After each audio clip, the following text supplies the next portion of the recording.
नमस्कार. वंदनीय दादांना आपण सगळ्यांनी प्रत्यक्ष रूपात बघितलं नसलं तरी दादांचं अस्तित्व आपल्याला आपल्या आयुष्यात जाणवत असतं. प्रत्यक्षपणे आपल्याला हळूवार जो आनंद देत असतो, तो वारा आपल्याला दिसत नसला तरी त्या वाऱ्याची झुळूक आपल्याला जाणवते. तसंच दादांचं अस्तित्व आपल्या सगळ्यांच्या आयुष्यात आहे. आपण सर्वांनी आपल्या अनुभवातले दादा जाणले आहेत किंवा आपण पुस्तकांमधून जे वाचले आहेत तेवढेच दादा आपल्या सर्वांना माहिती आहेत. पण कार्याच्या सुरुवातीपासून दादांसोबत जे सेवक होते त्यांनी जेवढं जवळून दादांना बघितलं आहे, त्यांना जो दादांचा सहवास लाभला आहे तो सगळ्यांनाच लाभला असं नाही आणि सगळ्यांना अनुभव पण सारखेच आले असंही नाही. दादांचे विविध पैलू आपल्याला या सर्वांशी आपण जेव्हा प्रत्यक्षात भेटू तेव्हा कळतात. पण सगळ्यांनाच जे ज्येष्ठ सेवक केंद्रप्रमुख आहेत त्यांना भेटणं शक्य नाही. तेव्हा ज्या गोष्टी आपण पुस्तकात नाही वाचल्या, पण ज्या गोष्टी या सगळ्यांच्या हृदयात कायमच्या कोरल्या गेलेल्या आहेत, असे अमृतानुभव आपल्याला माहीत नसलेले दादा, दादांच्या आठवणी या सर्व भक्त भाविकांपर्यंत पोहोचाव्यात या दृष्टीनं गुरुसंवाद ही मालिका आम्ही आपणासमोर प्रस्तुत करीत आहोत. या मालिकेमधून आपण न ऐकलेले, आपल्याला माहीत नसणारे वंदनीय दादांसोबतचे या सर्वांचे सुखद क्षण अशा सर्व ज्येष्ठ गुरुबंधू भगिनी आणि केंद्रप्रमुखांकडून घेतलेल्या या मुलाखती आपण सर्वांना मार्गदर्शक आणि येणाऱ्या तरुण पिढीला प्रेरणा देऊन प्रोत्साहित करून कार्य पुढे नेण्याला निश्चितच मार्गदर्शक ठरतील. या सर्व मुलाखती या चॅनलवर आपणास बघायला मिळणार आहेत. तेव्हा या अमृतानुभवांचा आपण सर्वांनी लाभ घ्यावा ही आपण सर्वांना विनंती. शुभम भवतु. आदरणीय गुरुबंधू श्री अरुण पंडित यांच्या मुलाखतीचा भाग 1 आपण ऐकलात. आता ऐकूया मुलाखतीचा भाग 2. त्या बाल्कनीत बसलेले सज्जन मग आम्ही यायचे हे भक्तभावी आपले शिष्य सगळे गप्पा असायचा यांचा. तसंच बोलतात आता, अरे काय पैसे असल्यावर कोणी घर बांधे, तुझी किती घर त्याच्यानंतर माझं स्टेट बँक नगरबद्ध झालं आणि त्याच्यानंतर हे असंच आता माझ्या मुलाचं आहे. सुरुवातीला पण लोन दिन बँकेचं माझ्या नावावर घेऊन हे झालं. म्हणजे 4 पुण्यातल्या पुण्यात आशीर्वाद असणे काय आणि कसं होतं. तुमच्या मुलाची मुंज द्वारकामाईवर दादांच्या ह्याच्यात झाली, त्यातले काही आठवणी आहे? हा, नाही त्यात आठवण ते अतिशय साधेपणानेच झालं. परंतु तिथे झाल्यामुळे माझ्या मुलाने आयुष्यात सिगरेट, दारू कशालाही स्पर्श केला नाही. इतक्या ह्याच्यात राहून अमेरिकेसारख्या ठिकाणी तो तसा अतिशय सात्विक आणि सोहळा आहे आणि गुरुकृपाचा त्याला सुद्धा पुरेपूर त्याचा फायदा मिळत असतो. आम्ही त्यांच्या असं मुंजीचा केंद्रावरच्या आपल्या भक्तभाविकांना हा सहज सुलभ अशा पद्धतीनं हे सांगायचं निराकरण आणि ते बोधामृत म्हणतो. हो, पण त्याचं तुम्हाला कसं म्हणजे त्याबद्दल काय अनुभव सांगू शकाल? एखादा काय दादाचे बोधामृत देतात आपल्याला, त्याचा अनुभव म्हणजे सहजपणे सांगितलेलं एखादं कोणतंही दादाचे मार्गदर्शन करायचे ते अगदी सहज असायचं, अगदी सहज. काही अनुभव आणि काय अनुभव सांगणार काय, मी स्टेट बँकेत पुन्हा सिटी ब्रँचला होतो आणि एक दिवस मी तिचे काम खूप असायचंच म्हणजे, पण माझं टेबलही बदललं होतं, नवीन काम आणि ते ड्राफ्ट्स खूप आले होते. मी असं भराभरा ते करत असताना एक माणूस माझ्या आतमध्ये आला, अनोळखी, त्याला कधी मी बघितला नाही, ओळखणं पाळत नाही, आणि तो मला सांगायला लागला की बाबूजी बहुत तकलीफ आहे, बहुत म्हणजे अंग दुखतं वगैरे, हे तो मला त्याचे फिजिकल कंप्लेंट सांगायला. मी एक मिनिट असा वैतागलो की म्हटलं त्याची नाही ओळखणं पाळखणं काही नाही, बघतो मी एवढ्या कामाचा हान मला सांगतोय. आणि मी असं त्याला सांगणार कधी तेवढंच माझ्या लक्षात आलं की हे असं का झालं, याला काहीतरी कार्यकारण बघाय. मी त्याला म्हटलं असं करो आप बैठो जरा, मी थोडा हे काम मेरा होने के बाद बोलाता हूँ आपको.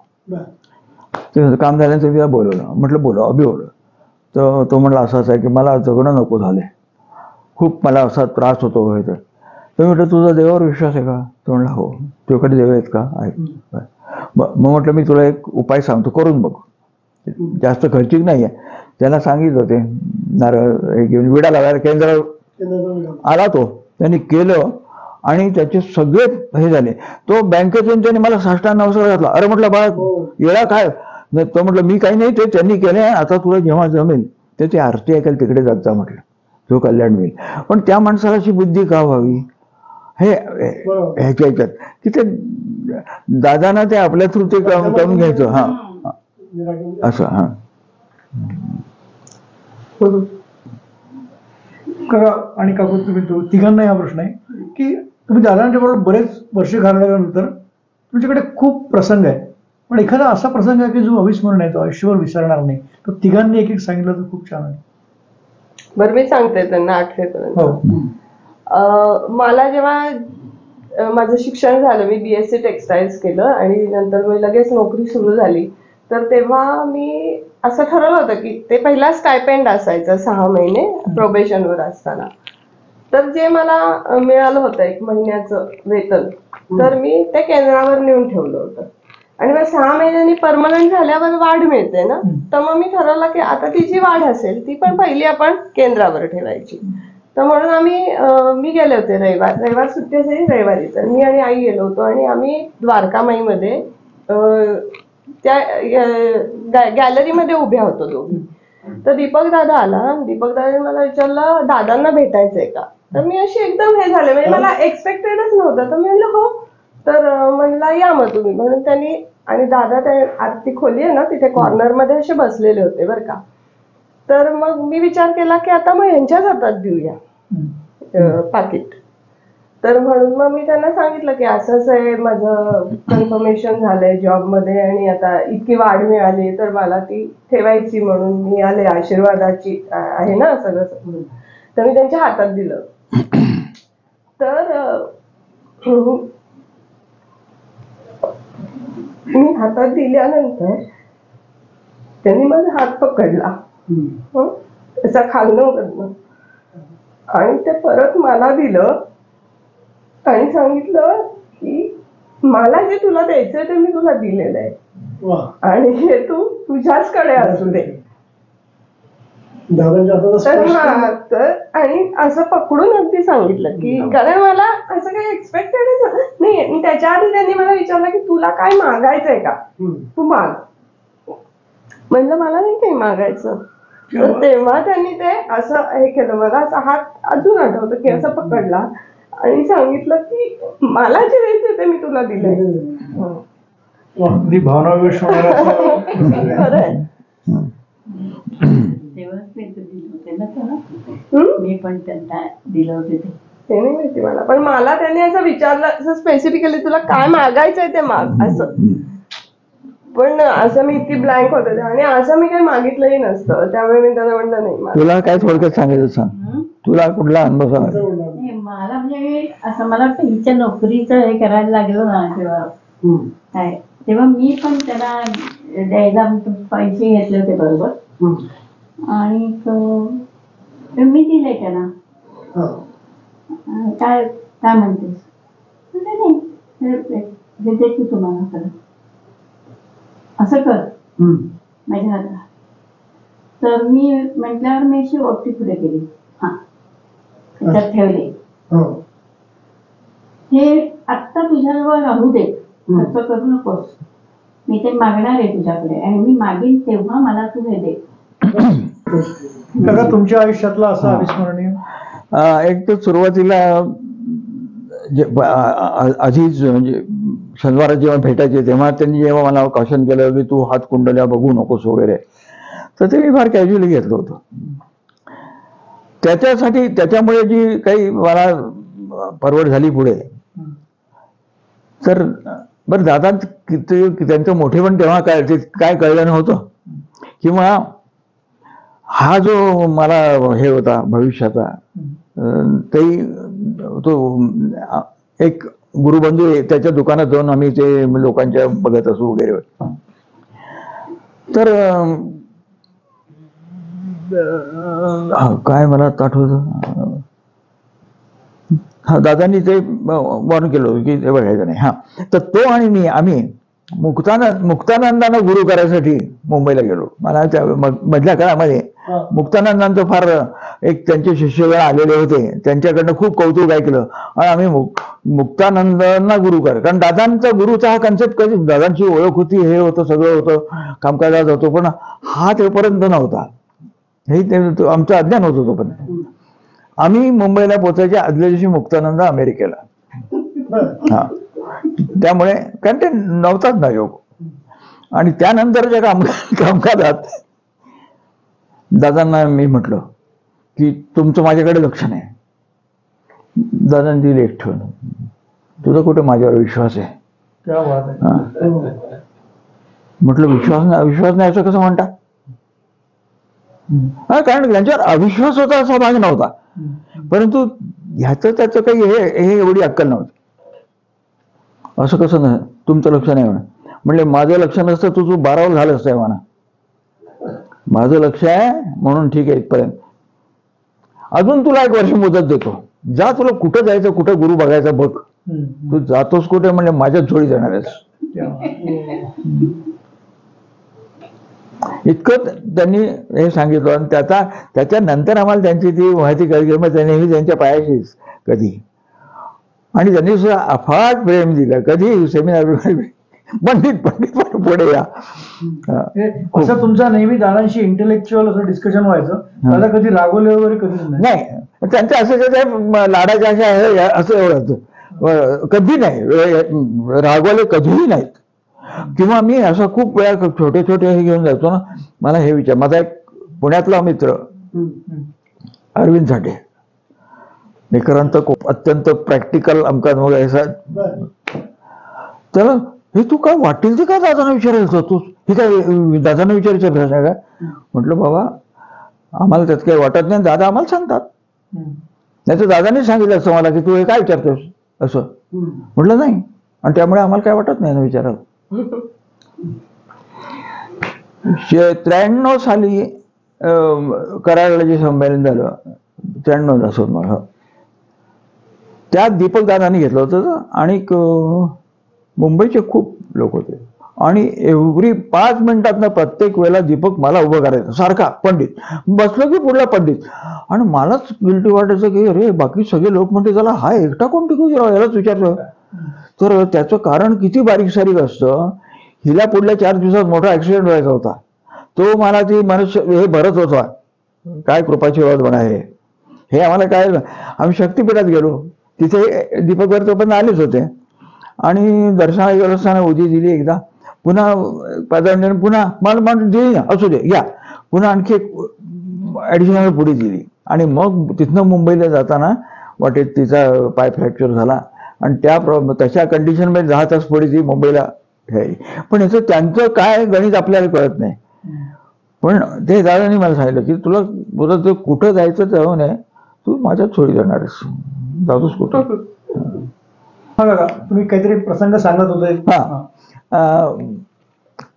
हे जे दादांनी सांगितलं होतं हात कुंडाला बघू नको, आणि माझं तरी चालू होतं त्यांना गुरु म्हणून आक्षेप करायच्या आधी. तर ते एक दुसरा गुरुबंधू तोही यायचा दादांकडे, आणि तो माझं त्याला परवानगी होती, कारण त्याला मुंजा अनुकूल होता. हे त्यालाही माहीत नव्हतं, पण दादांनी कोणाला तरी सांगितलं आम्हाला कळलं होतं की म्हणून त्याला ते काही म्हणायचे नाहीत. तर मी माझ्या मधल्या सुट्टीत त्याच्या दुकानावर जात असे, आणि पत्रिका कोणाकोणाच्या आलेल्या आम्ही डिस्कस करत होतो. तर असा एका दुपारी गेलो असताना तो मला म्हणाला, साहेब काल फार एक इंटरेस्टिंग पत्रिका आली होती. म्हणजे मी हातात घेतल्या लगेच ओळखलं की ब्रह्मसंबंधाची बाधा आहे. तर म्हटलं तू बाधा कशावर न बघतोस, कारण माझ्या अभ्यासात हा नव्हता. तो म्हटलं राहूवरून बघायची. एवढंच बोलणं झालं. दुसऱ्या दिवशी दादा आले, कामकाज होतं, कामकाज वगैरे होऊन नंतर आम्ही आपले सेवक मला बोलवून घेतलं, पंडितला बोलव, बेस माझा कानपिडा.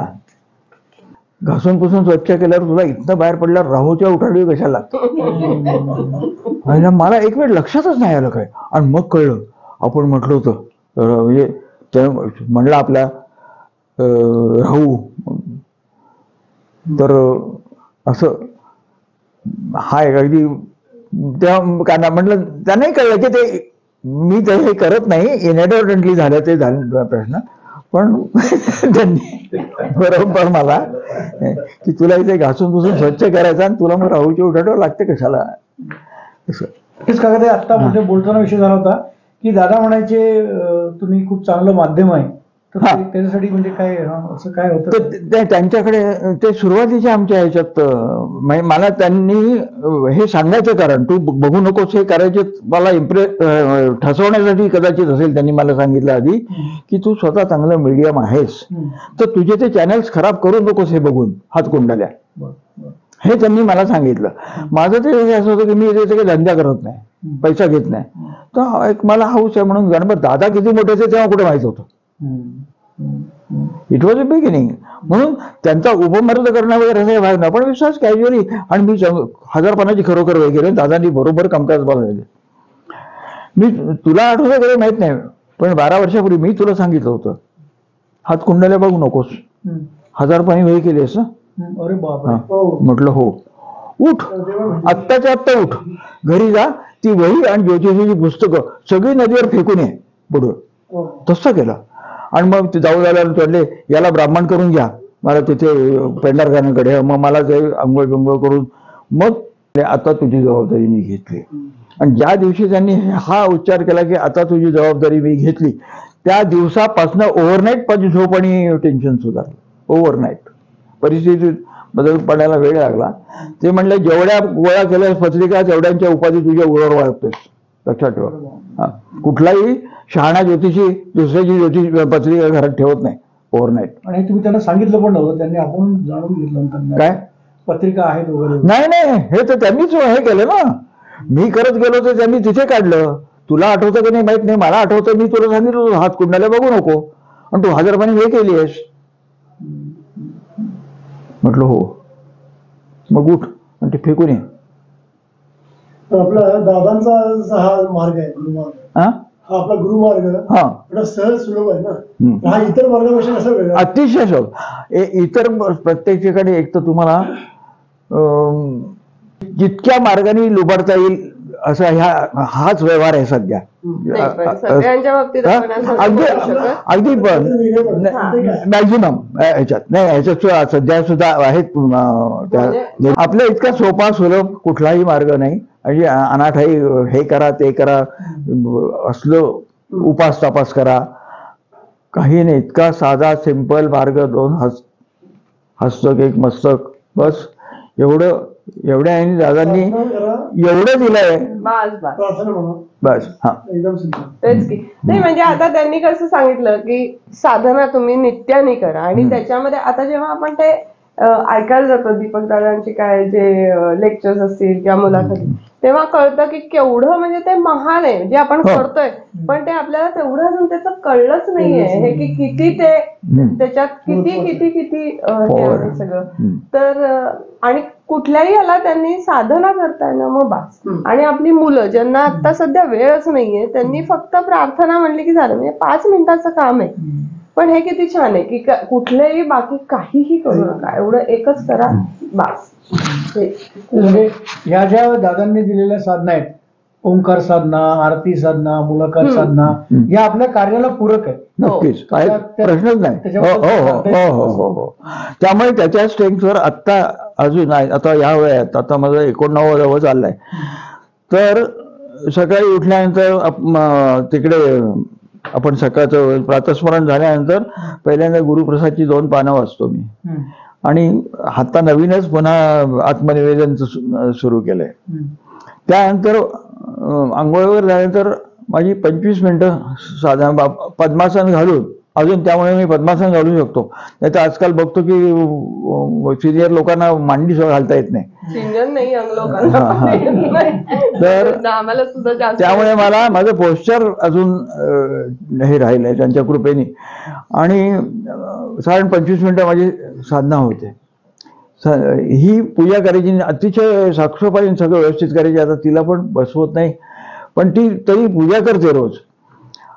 संध्याकाळी मी 3 आरत्या म्हणतो, एक गुरूंची, पहिले आरती साईबाबा म्हणायची, मग एक इकडली आरती नाही, एक दादांची आरती, अशा 3 आरत्या भीमरूपी वगैरे ते जे रोजचं आहे ते सगळं तेही करतो. हे न चुकता आजतागायत चालू आहे, त्यात खंड नाही. आपण खूप लोकांचं ऐकतो ना की त्यांना करायचं असतं पण त्यांना योग्य दिशाच माहित नसते की कसं करायचं. म्हणजे आता माझ्या ओळखीतली खूप लोक मी ऐकते की सोमवार मी आज शंकरला गेले, मग मंगळवारी इकडे, शनिवारी शनीला तेल घातलं, असं म्हणजे ते करतात खूप. पण आता आपल्याला कसं माहितीये, कुठलाही मंत्र म्हणताना तो पहिला सिद्ध व्हायला पाहिजे तर तो म्हणून उपयोग आहे. म्हणजे तुम्ही किती केलं, हे सगळं जे आहे ना हे त्यांना माहिती नसतं लोकांना, आणि त्यामुळे ते एवढं करतात. पण योग्य प्रकारे काय, आज आपल्याला कसं माहितीये की नाही, एक साधना आपली झाली ना बस, तेवढं झालं की झालं. म्हणजे दादांनी हे सगळं सिद्धांत पद्धतीवर केलंय, याचं हे आपण अनुभव घेतो, त्याच्यामुळे मग ते त्याचं फलद्रूप होतं. अदरवाईज मग लोकांचं होतच नाही.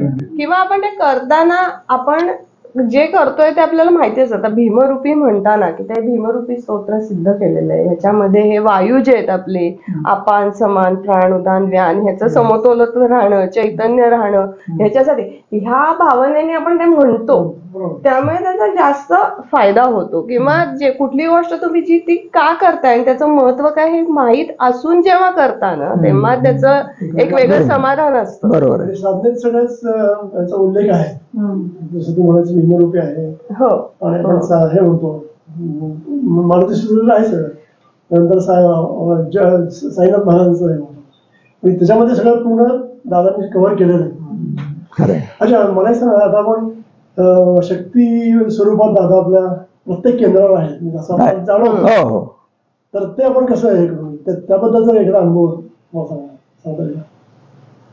म्हणजे दादा शक्ती स्वरूपात आहेत, म्हणजे नवीन पिढीला आहे की दादा जाणवतं सगळ्या प्रत्येक गोष्टीतून आपल्याला दिसतात ते, तर ते कसं आपण हे करू शकतो, एक्सप्लेन करू शकतो? नाही, मला एक्झॅक्ट मला कळलं नाही प्रश्न. नाही, म्हणजे ते म्हणतात की सगळीकडे प्रत्येक केंद्रावर वगैरे दादांचे फोटो असू देत, पण नुसते फोटो नाहीयेत, तर ती शक्ती पण आहे तिथे. हे तुम्ही नवीन पिढीला कसं, म्हणजे पण आता प्रत्येक ठिकाणी नवीन पिढी कामकाजाला जाते तिथे त्याप्रमाणे होतच ना. म्हणजे हे प्रूफच आहे की ती शक्ती धारणा जी केलेली आहे, तिथे जो बसतो जजमेंट सीट ऑफ विक्रमादित्यवर, ती जी कामकाजाची सीट आहे, तिथे बसलं की त्याच्या थ्रू ती शक्ती प्रवेश होऊन लोकांची कामं होतात.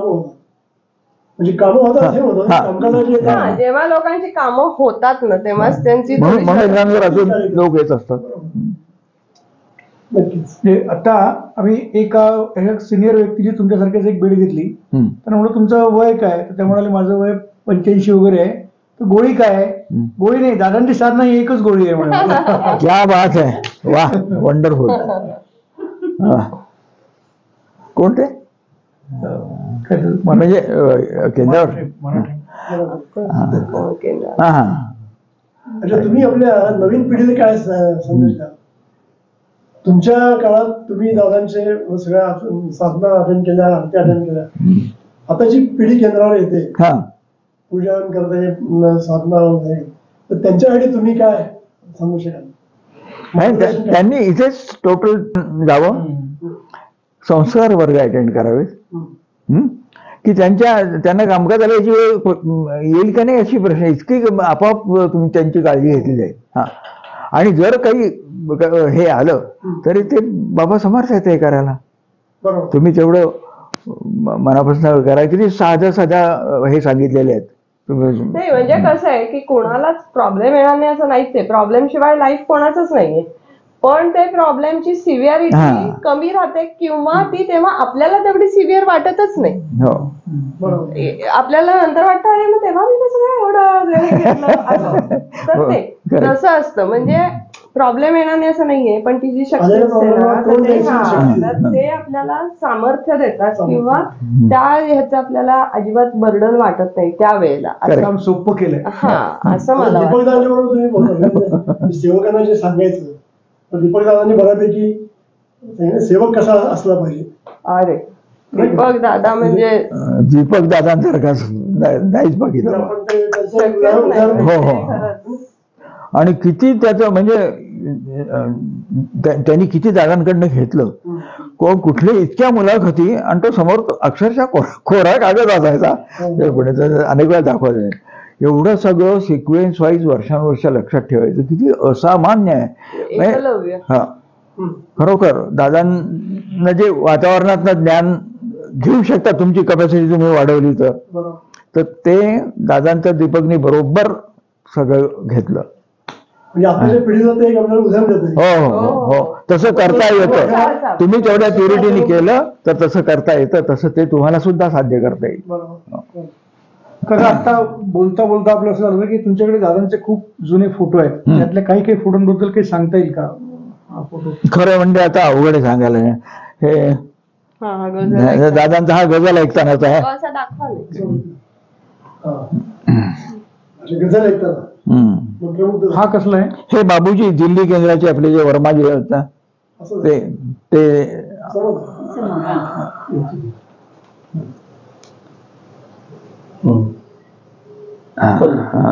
हा कसला आहे का? हा मला कोणी दिला होता बरं. नाही आता खरं सांगायचं तर माझ्या आता लक्षात सुद्धा नाही. कोणीतरी दिलाय. ठीक आहे. हा? याच्याबद्दल आठवण आहे काही? हा पंढरपूरला काहीतरी होतं, आम्ही गेलो होतो. ते दादांच्या मागेच मी आहे, त्यामुळे माझा पण आला होता फोटो. आम्ही बऱ्याच ठिकाणी हा दादांचा फोटो पाहिलाय संचार अवस्थेमधला. हा पण तुमच्याकडे ओरिजिनल फोटो आहे म्हणजे? तर बघू का आधीचा. हा एक दादांचा फोटो आहे जो हा कुठेच बघण्यात येत नाही. हा फोटो एक निराळा वाटतो. याच्याबद्दल काही सांगता येईल? हा मला कोणी दिला होता बरं. दाखवा. नाही सांगता आठवत नाही आता. कदाचित दीपकने दिला असेल. हा तर एकदमच का हा वेगळी टोपी वगैरे हा हा पण फार दादांचं तेज बघा ना.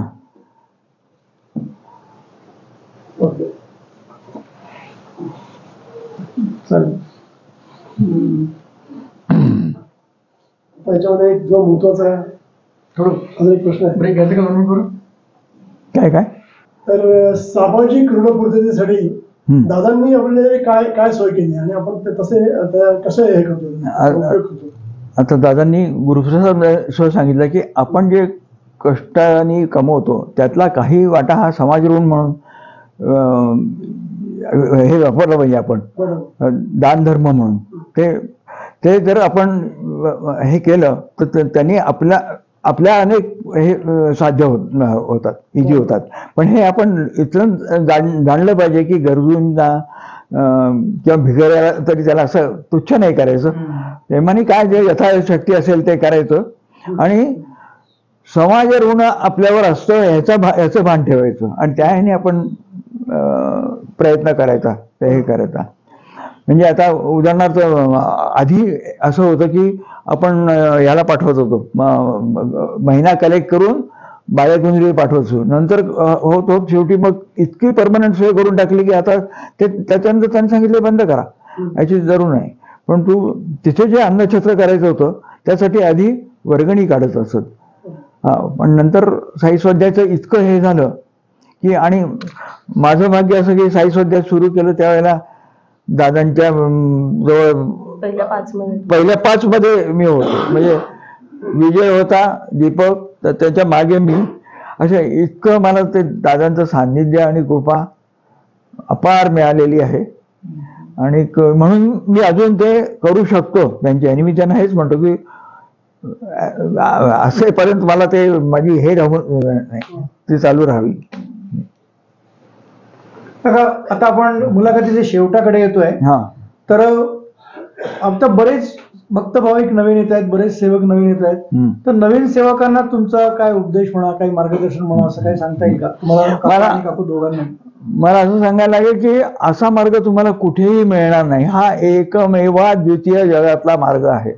अतिशय साधं, कुठली तुम्हाला बंधनं नाही आहेत. सगळं साधं सोपं सात्विक सांगितलेलं आहे. हे नियमाने तुम्ही जर केलं तर तुम्हाला शारीरिक, मानसिक, आर्थिक, सगळं आध्यात्मिक सगळ्या गोष्टींनी तुम्ही फायद्यात राहाल. त्यांनी सांगितलेली एवढी साधना रोज करायची आणि तेवढं माणसाने माणसाची माणसासारखं वागायचं. एवढं इतकं साधं सिंपल आहे. एवढं केलं तरी तुम्हाला तुमचं आयुष्य सत्कारणी लागलं असं व्हायचं. आणि ती साधना सिद्ध करण्यासाठी त्यांनी स्वतःने केवढे कष्ट केलेले आहेत आणि आपल्याला अशी आयती रेडी हातात मिळाली. त्याच्यासाठी त्यांनी किती महिने वर्ष हे तपश्चर्या केलेली आहे आणि आपल्या हातात मिळाली. तर असं रेडी आपल्याला दिलेलं आहे. तर ते 40 मिनिटं करणं आणि त्याच्यातनं फायदा आपलाच आहे सगळा. आपल्यासाठी स्वार्थच आहे. त्यामुळे काकू, तुम्हाला काही नवीन भक्तांसाठी संदेश?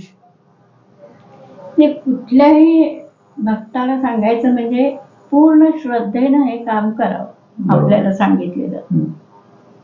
आता मला हे साधना करणं जमत नाही, मला सूर लागतच नाही अजिबात. मध्यंतर एक 7-8 महिन्यापूर्वी मला हे झालं होतं, तेव्हापासून मला काही म्हणता येत नाही ते सुरात त्या, म्हणून मी म्हणू शकत नाही. मी प्रार्थना म्हणते फक्त 10 मिनिटं आपल्या. तर त्या प्रार्थना म्हणताना मी आधीच सांगते, दादा तुम्हाला माहिती आहे मला काय हे होत आहे ते, तर जमेल तसं करते, तुम्हीच घ्या करून.